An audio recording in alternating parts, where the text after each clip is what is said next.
Olá, queridos!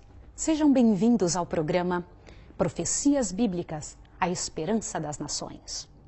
O livro escolhido para começarmos novamente esta série é o livro de Daniel. Daniel com todos os seus mistérios e revelações importantes, onde poderemos entender, compreender o que o Deus Eterno quer de nós para estes últimos dias da história da Terra. Você já parou para pensar que estamos vivendo nos últimos dias? Vá correndo buscar a sua Bíblia. Corra para entender o que Deus quer de você, o que o Senhor Deus espera da sua história. Serão momentos especiais em que abriremos a palavra de Deus, que estudaremos o que Deus espera de cada um de nós. Não permita que nada atrapalhe você. Mas antes de começarmos a estudar, a abrir diretamente a Bíblia, nós precisamos orar, precisamos falar com o nosso Deus. Vamos orar juntos? Eu quero orar com você e sua família. Vamos falar com Deus? Misericordioso Deus e Pai que estás nos céus, em nome de Jesus, nos mande agora o Teu Santo Espírito para entendermos a Tua Palavra. E não somente para entendermos, Senhor, mas também para obedecermos. Porque sabemos que as profecias bíblicas estão diretamente relacionadas ao nosso futuro e à nossa vitória. Em nome de Jesus. Amém. Nós vamos estudar coisas muito interessantes. Nós vamos estudar fatos da história.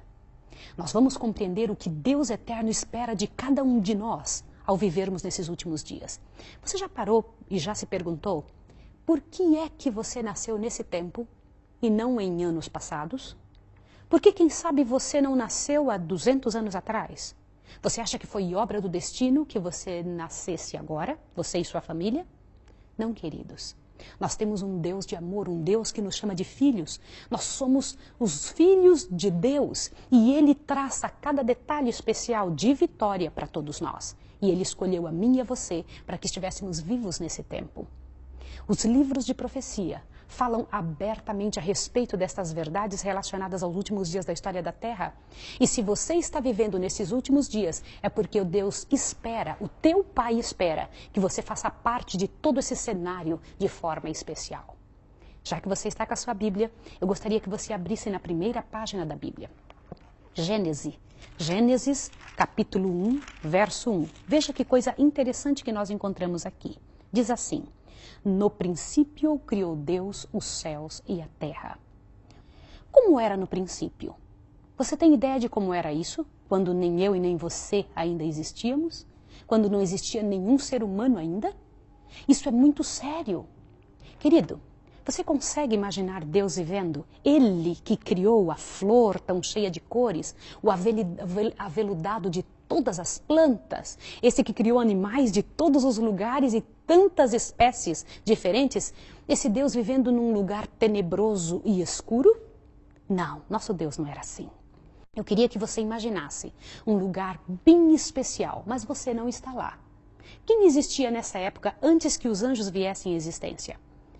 Quando eu falo o nome de Deus Pai, o que lhe vem à mente? Quem é Ele? Quem é este ser que nós chamamos de Pai?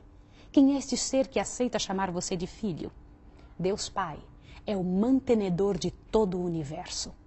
Ele viveu sempre em companhia de seu Filho, o Senhor Jesus Cristo, porque você sabe, a Bíblia fala que as origens de Jesus são desde os tempos antigos, desde os dias da eternidade.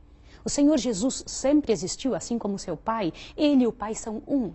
Sempre existiram, sem ordem de hierarquia, Deus Pai, Deus Filho e o Espírito Santo de Deus. Isso é muito sério, muito importante você pensar. E o que faz com que Deus Pai, Deus Filho e o Espírito Santo sejam considerados a divindade? Por quê?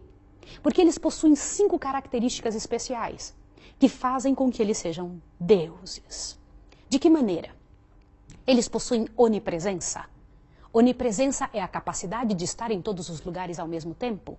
Onisciência, a capacidade de entender o que vai na mente. Onipotência, pode todas as coisas, tudo que você imaginar. Imortalidade, a Bíblia fala em Timóteo que somente Deus possui imortalidade e mais ninguém. Se há algo neste planeta ou no universo que é imortal, foi porque Deus deu imortalidade. Nem os anjos são imortais. E também imutabilidade, não mudam nunca. Conseguiu gravar as 5 características de um Deus? A onipresença, a onipotência, onisciência imortalidade e imutabilidade.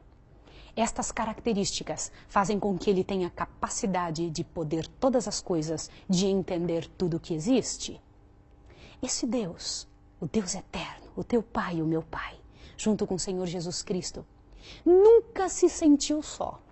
Não houve um tempo em que Deus tivesse necessidade que alguém viesse à existência.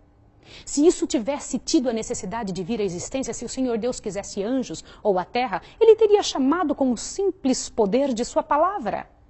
Mas o Senhor Deus sempre viveu só. Isso não durante um dia, um ano ou uma época ou uma era. Durante a eternidade inteira. Mas um dia, Deus resolveu criar filhos. E a estes filhos, ele deu o nome de anjos. Mas, queridos, eu quero comentar um detalhe da razão pela qual Deus criou estes anjos, aos quais ele deu o nome de filhos. Existem dois tipos de amor.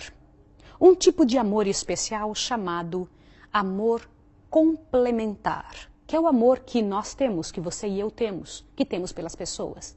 Ele nasce da necessidade de um complemento. Há um vazio dentro do coração, uma necessidade na alma, e então nós procuramos alguém para preencher esse vazio. Sejam filhos, seja um esposo, esposa, uma namorada. Deus não tinha esse tipo de amor. Não. O amor de Deus não se chama amor complementar. Ele não tem um vazio em si mesmo, nunca teve e nunca terá. A existência de qualquer ser não melhora Deus, não aumenta a sua glória e nem a diminui, porque ele não muda. Deus não muda nunca. Ele continua o mesmo que ele sempre foi desde a eternidade. O amor que fez com que Deus buscasse criar filhos chama-se amor suplementar. Ou seja, ele tinha tanto amor, estava tão cheio desse amor, que ele resolveu repartir, ele suplantava-se de amor e ele resolveu repartir com os seres que ele haveria de criar. A estes seres ele deu o nome de anjos. E os anjos foram feitos em 3 categorias. Você já ouviu falar de serafins? Abra sua Bíblia comigo. Rapidinho, faça isso. Abra sua Bíblia em Isaías, o livro de Isaías, no capítulo 6. E você vai ter uma surpresa interessantíssima ao entender como foi que Deus criou esse primeiro ser. Dá uma olhada. No ano em que morreu o rei Uzias, é Isaías falando, eu vi o Senhor assentado sobre um alto e sublime trono, e as orlas de seu manto enchiam o templo. As barras da roupa de Deus enchiam o templo inteiro. Imagine um templo desse tamanho, alto e sublime, como Isaías dizia. Diz, os serafins estavam acima dele. Cada um tinha quantas asas? 6 asas. Com 2 cobriam os rostos, com 2 cobriam os pés, e com 2 voavam. Olha que coisa interessante. Serafins, estes anjos especiais de adoração, possuem 6 asas. Você já viu algo tão magnífico, tão interessante como isso? Serafins que possuem 6 asas? E eles clamavam uns aos outros, dizendo, Santo, Santo, Santo é o Senhor dos exércitos, toda a terra está cheia de sua glória. Essa é uma das ordens de anjos que existem, os serafins. Também existem os querubins. E o livro de Ezequiel, no capítulo 10, nos comenta sobre 4 asas desses anjos. Não se tem exatamente a ideia de como eles são especialmente em forma. E também existem os anjos guardadores. Agora veja que coisa interessante. Se eu tiver que explicar isso para você, eu sei que os serafins, eles são anjos especiais de adoração de Deus. Eles vivem ao redor do trono de Deus. Os querubins, eles são anjos que trabalham para Deus de forma especial. E se você quiser entender, eu poderia chamá-los de office boys do céu. Estes anjos, os querubins, quando Deus precisa de algo relacionado a esta terra, ele manda que um querubim vá a tal nação, ao Japão, à África, à Holanda. Ele pede que estes anjos procurem atender à sua vontade, relacionados a trabalhos especiais aqui. E existem também os anjos guardadores. Você sabe quem são eles? A Bíblia nos fala que estes anjos vivem conosco, moram aqui conosco. Há um anjo aqui agora comigo e há anjos aí na sua casa com você, anjos que guardam seus filhos. E por que esses anjos existem, os anjos guardadores? No decorrer de nosso estudo a respeito das revelações bíblicas, você vai entender completamente a razão do trabalho destes anjos. E eles viviam em perfeita harmonia no céu junto com Deus. E olha, eu preciso comentar algo com você. Deus vive em perfeita harmonia. Naquele tempo em que a eternidade existia, porque agora existe uma pausa na eternidade, um tempo entre o início da eternidade e o final. E você precisa compreender o que foi que fez esta pausa na eternidade. Era para sempre os seres humanos viverem felizes? Sempre eles deveriam viver contentes? Mas infelizmente o pecado aconteceu e existe esse ato entre a eternidade e o início dela e a continuação. Queridos, neste início da eternidade se vivia em perfeita harmonia. Você sabe o que é harmonia? Ausência completa de pecado. Nós que vivemos nesse mundo cheio de dificuldades, nós não entendemos um mundo sem qualquer mentira, sem qualquer falatório, sem qualquer dor. Mas um mundo assim existia. Um mundo desta maneira foi o mundo que Deus planejou para os seus filhos, para os anjos, para Ele mesmo e para mim e para você, sem qualquer doença, sem hospitais, sem cadeias, sem angústia. É difícil para nós, não é, imaginarmos um mundo assim? Mas este mundo já existiu e vai existir outra vez. Vai existir novamente.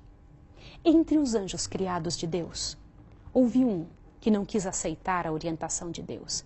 Eu gostaria que você pensasse um pouco. Imagine os anjos vindo à existência pela palavra de poder de Deus. Lá vieram milhares e milhares de anjos, nestas categorias que eu acabei de explicar.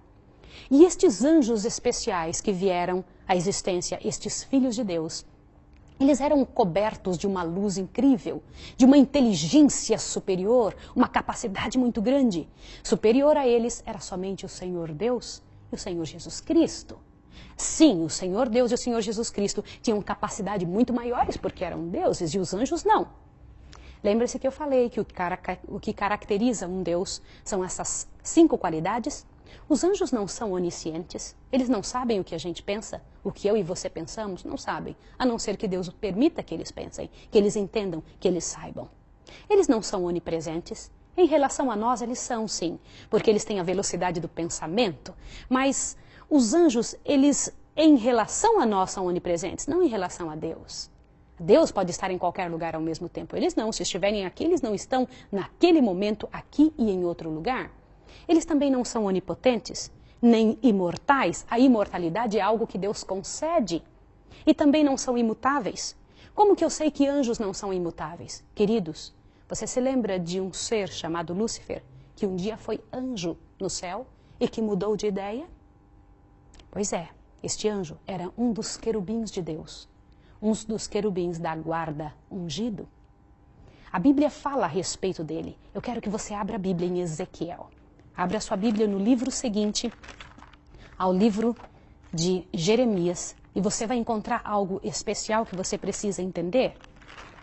Algo muito sério a respeito da vida deste anjo. Ezequiel capítulo 28 nos traz o que eu estou tentando explicar para você no versículo 13 em diante. Diz assim: Tu és o selo da perfeição, cheio de sabedoria e perfeito em formosura. Estavas no Éden, jardim de Deus. Cobrias-te de toda a pedra preciosa, o sardio, o topázio, o diamante, o berilo, o ônix, o jaspe, a safira, o carbúnculo e a esmeralda. Os teus engastes e ornamento eram feitos de ouro. No dia em que foste criado, foram eles preparados. Tu eras querubim da guarda ungido. Olha que interessante. E te estabeleci, estava no Monte Santo de Deus, andava entre as pedras afogueadas. Perfeito eras nos teus caminhos desde o dia em que foste criado, até que se achou iniquidade em ti. Veja que a palavra de Deus, a revelação que Deus nos dá, é que Lúcifer era um anjo completamente santo, perfeito. O que é a perfeição? Não havia uma só nódoa de problema, um só detalhe de incômodo ou angústia. Satanás, este que hoje é Satanás, um dia chamou-se Lúcifer. Queridos, este anjo, como qualquer outro, tinha que acreditar que ele havia sido criado por Deus e que ele era um ser criado. Um ser criado não tem vida em si mesmo. É preciso estar conectado, plugado à fonte de toda a vida, que é o Deus Pai. E Deus disse a ele, disse a todos os anjos: todos vocês dependem da vida que está em mim, que está no Filho. E eu quero lhe fazer uma pergunta. Você sabe quem foi que criou os anjos? Você sabe quem foi que criou o céu, Quem foi que criou o nosso planeta? Quem foi que criou essa quantidade imensa de mundos e de estrelas, o universo? Você tem ideia de quem foi? Você vai dizer, claro, Maísa, foi Deus. Mas qual deles? Você fala, nossa, Maísa, o Pai? Eu estou falando em Deus Pai, Deus Filho e Espírito Santo, mas qual deles? Olha que coisa interessante. Abra de novo a sua Bíblia em Gênesis capítulo 1. Isso vai fazer com que você compreenda a extensão da beleza do que tentamos estudar e explicar aqui. Gênesis capítulo 1, versículo 1 diz, no princípio criou Deus os céus e a terra. Quem é este do qual a Bíblia está falando aqui? Vá para a sua Bíblia, noutra parte dela, onde também fala do princípio. João, lá no Novo Testamento. Veja, todas as coisas que estão no Velho Testamento, tem que ter um paralelo delas no Novo Testamento, tá bem? Então vai lá para o livro de João, capítulo 1 também, aonde trata do princípio, este princípio que estamos falando, para que você possa compreender a beleza, a grandiosidade disso que estamos querendo dizer. Diz assim, no princípio era o Verbo estava com Deus e o Verbo era Deus. Você conseguiu perceber dois? No princípio era o Verbo estava com Deus e o Verbo era Deus. Olha que veja o versinho 2 do capítulo 1. Ele estava no princípio com Deus. Ele quem? O Verbo. O que significa a palavra verbo? A palavra que exprime ação. A ação de Deus. Aquele que age, que se chamava Verbo, que Deus deu este nome de verbo para nós podermos entender, estava no princípio com Deus e era Deus também. Agora veja o verso 3. Todas as coisas foram feitas por meio dele e sem ele nada do que foi feito se fez. E algumas traduções, a Bíblia Fiel, por exemplo, diz todas as coisas foram feitas por ele e sem ele nada do que foi feito se fez. Quem é esse verbo? Querido amigo, você sabe me dizer quem é ele? A própria Bíblia responde. Veja aí em São João, capítulo 1, verso 14. Diz o seguinte, encontre, para que você possa ver. O Verbo se fez carne e habitou entre nós. Quem foi aquele que se tornou carne e habitou entre nós? Continue lendo. Vimos a sua glória, a glória como do unigênito do Pai, cheio de graça e de verdade. Queridos, você acabou de perceber quem foi que começou a criação? Quem foi que fez todas as coisas? Foi Jesus, o Verbo de Deus, aquele que se fez carne e habitou entre nós. Quer ver mais uma parte da Bíblia onde diz a mesma coisa? Deus Pai estava com ele, sim, fique tranquilo. Deus Pai estava, o Espírito Santo também. Mas a ação de todas as coisas foi feita por Jesus. Dê uma observada o que está escrito em Colossenses. Encontre Colossenses lá pertinho de Tessalonicenses. Você encontra novamente o detalhe do princípio. Lembre-se que quando nós estivermos estudando, é muito importante nós estudarmos, procurando nos livros da Bíblia o mesmo assunto. Por exemplo, estamos estudando o princípio de tudo. Então temos que procurar nos livros da Bíblia aonde se explica o princípio. A Bíblia não se contradiz, mas cada livro traz um detalhe a mais para abrir a extensão daquilo que entendemos. Dê uma olhadinha no que está escrito em Colossenses capítulo 1, o verso 12 em diante. Eu quero ler com você. Vamos ler? Você já encontrou? Colossenses capítulo 1, verso 12 em diante. Dando graças ao Pai, que nos fez idôneos para participar da herança dos santos na luz, e que nos tirou do poder das trevas e nos transportou para o reino do Filho do seu amor, em quem temos a redenção pelo seu sangue, a saber, a remissão dos pecados.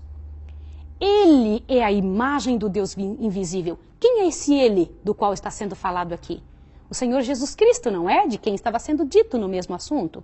Ele é a imagem do Deus invisível, o primogênito de toda a criação, pois nele foram criadas todas as coisas que há no céu e na terra, visíveis e invisíveis, sejam tronos, sejam dominações, sejam principados, sejam potestades. Tudo foi criado por ele e para ele. Ele é antes de todas as coisas e todas as coisas subsistem por ele. Você pode imaginar que beleza, que coisa grandiosa isso que acabamos de entender? Jesus Cristo, aquele que deu a vida por nós, o teu Redentor e o meu Redentor. Ele foi que criou todas as coisas. Nós já entendemos que o Pai é o mantenedor, Jesus é o Criador. E Jesus Cristo, ele é aquele que cria e o Pai é o que planeja, que cuida tudo o que Jesus Cristo criou. Ele que ampara, Deus Pai ampara e cuida de tudo que Jesus Cristo criou. Quem mais estava com Deus Pai, com Deus Filho no momento da criação? Vá para a sua Bíblia novamente, no livro de Gênesis, e você vai ver algo interessantíssimo. Vê como é bom a gente poder abrir a Bíblia? Nós estarmos juntos nesse estudo interessante. Nós vamos usar várias vezes vários livros da Bíblia diferentes. Gênesis capítulo 1, verso 2. Olha o que diz aqui. A terra, lá no princípio, era sem forma e vazia. Havia trevas sobre a face do abismo e o Espírito de Deus pairava por sobre as águas.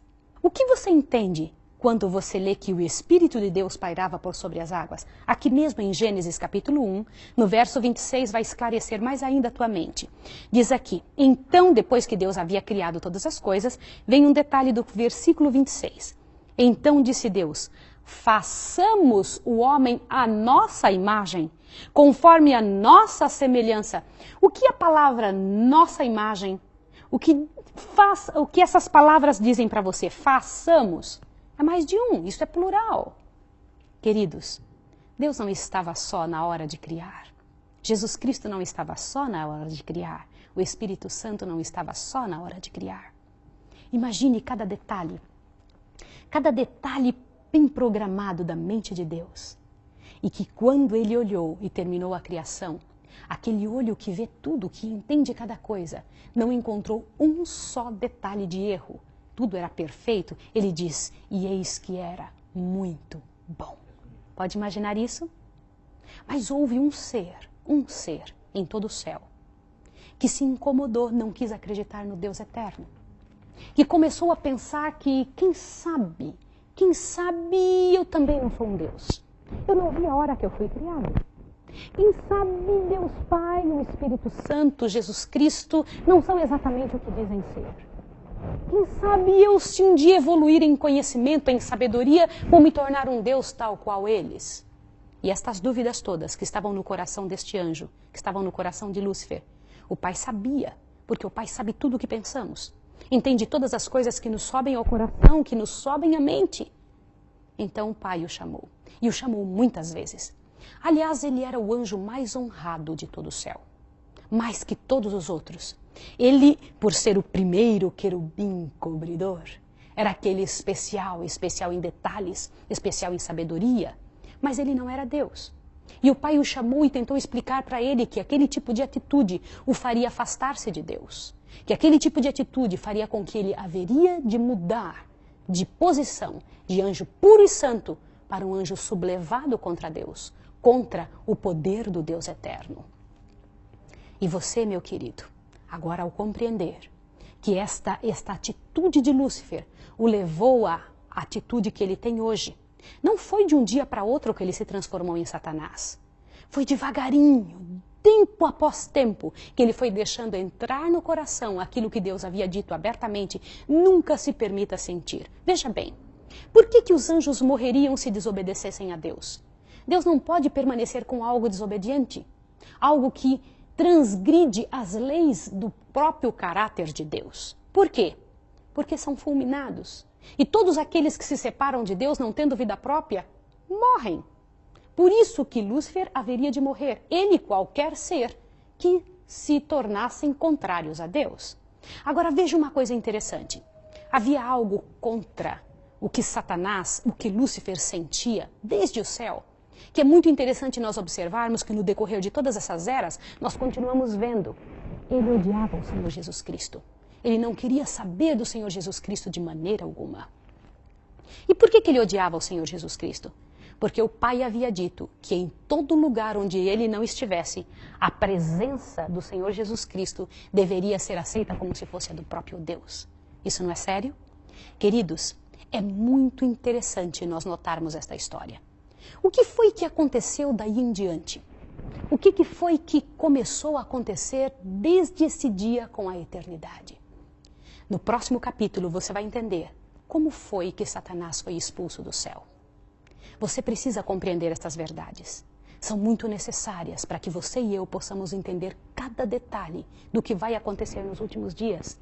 Por que foi que a Bíblia não começou com uma profecia, começou com uma história? E é por isso que nós estamos começando com a história do pecado, para que você possa entender qual é a sua parte na história de Deus. Queridos, Deus tem um plano muito melhor para a sua vida. Um plano grandioso, muito melhor do que Lúcifer tem para a vida daqueles que seguem a Ele. Deus quer trabalhar com a sua história, quer fazer de você um vencedor. Louvado seja Deus que nos trouxe a Bíblia, que nos trouxe a bênção de podermos ler e entender, e a bênção de sermos abençoados por Ele com o Espírito Santo. Queridos, louvado seja Deus pelo privilégio que temos de poder estudar juntos e de também podermos agradecer a Deus pela graça que temos de termos a palavra de Deus, a Bíblia escrita. Nesse momento vamos agradecer ao Senhor e pedir forças para estudarmos mais uma vez. Vamos orar juntos? Querido Deus e Pai que estás nos céus, louvado seja o teu nome por todas essas verdades contidas na tua palavra. Muito obrigado, Senhor, porque o Senhor sempre está conosco e nos promete um futuro grandioso. Em nome do Senhor Jesus nos entregamos, pedindo que esteja conosco na próxima vez. Te agradecemos. Amém, Senhor. Até a próxima vez.